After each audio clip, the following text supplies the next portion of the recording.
Hi everyone. It is the middle of the night. I'm tired and I'm still sick. Yay. Um, but I was watching videos and felt a little inspired to come on. One of the things that a lot of people do is they have meet the altars videos, and I don't know if we're there yet. A lot of us are co-conscious, so it's Maria, and then whoever is with her doesn't always like fully come out. So it's not always really obvious. Like we sort of broken with that, and we also sort of haven't. Um, but one of the things that I was thinking about when I was watching this other video was what kind of questions could we answer that might give you an idea of what makes us so different. Um, I think sometimes we all sort of feel like we're kind of similar.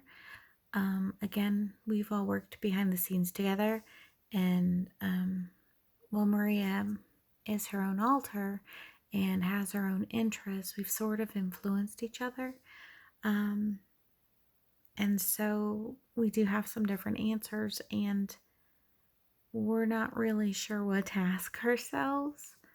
Um, so, so the thought crossed our minds, maybe we should ask the people that watch us to either comment to us face to face, because some of you, like, know us, or, post in the comments or send us a private message, because again, some of you that watch us like actually know us, which is kind of cool. Um, I think another thing is I'm going to repeat my request for people who want to know more about my experience with dissociation, like specific questions. I'm fairly certain if I got a diagnosis, I would probably be somewhere in the OSDD range as opposed to the DID. So that's other specified dissociative disorder. I cannot keep that name straight, which, cardinal crime, but there it is. Um, sorry. I'm trying to get my train of thought. We just sort of skipped a rail as we tried to remember what the name of the disorder was. So like I said, we're a little more co-conscious. There are amnesiatic barriers, but they're just not there for the back of the head, not for the people in the front. There are some of us who, well, like I said, Maria's almost always up, but some of us will hold more of the memories than others. So like she can access them if she like pokes. But sometimes we keep it from her so she doesn't.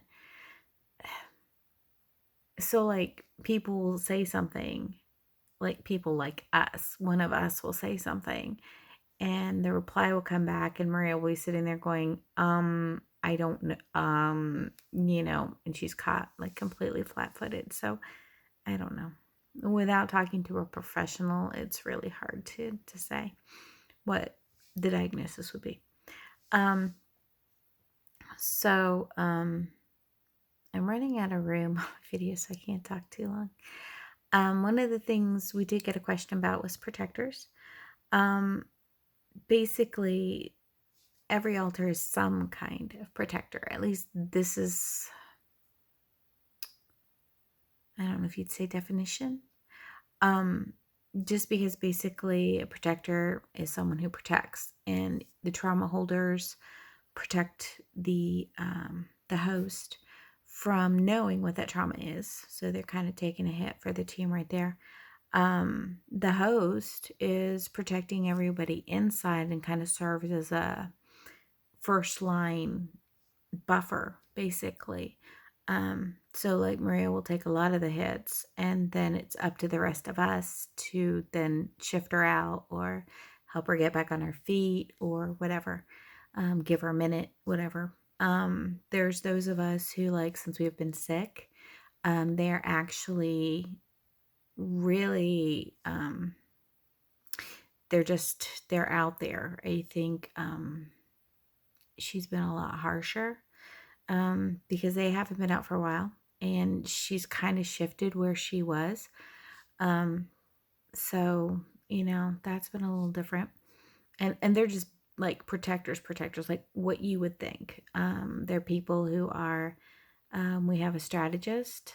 I think I've talked about this before. We do. We just have different people for different roles. Some are better at one thing, some are better at the other.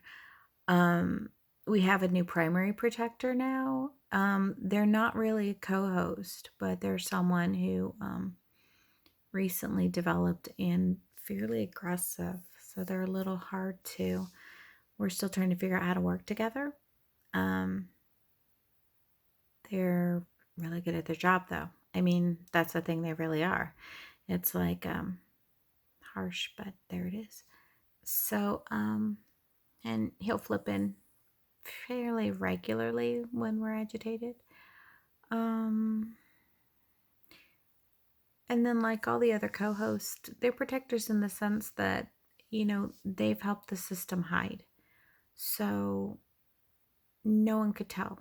They did their very best to push down their own personalities to fit behind this face that is Maria and the host, the altar that identifies with the body. And sometimes that's really difficult because we don't all agree. We don't all believe the same things.